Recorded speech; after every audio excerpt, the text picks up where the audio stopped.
والعشاق الكبير والصغير اجي نجربوها بطريقه اللي ساهله وكتجي زوينه بزاف وسهله في التحضير واقتصاديه. على بركه الله في اناء غادي نحتاجو 2 بيضات، غادي نزيدو لهم واحد كاس ديال السكر، واحد الساشي من فاني، غادي نخلطهم مزيان بالفوي. تقدروا ديروا كلشي في الطحانه، انا خلطتهم غير بالفوي فقط.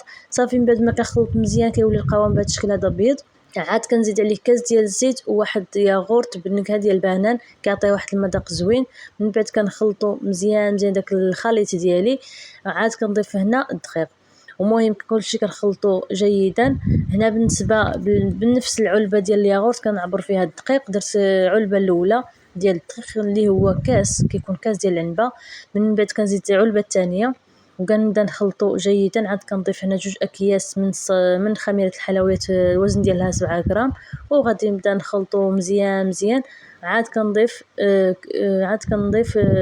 المهم عاد كنضيف الخل. صافي المهم كنخلطو جيدا حتى كيولي ملي كتهزو القوام ديال الخليط بحال هكا كيهود ديريكت.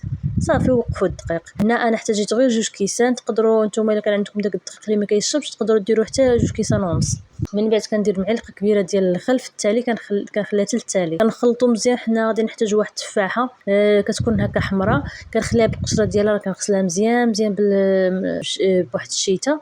وصافي كنكب الخليط ديالي في المول اللي كيكون مربع ولا نتوما دائري ولا اللي كتفضلوا نتوما، وكنتفاح اللي قطعت هكا شرائح هكا طوال وكنستفهم هكا من الفوق.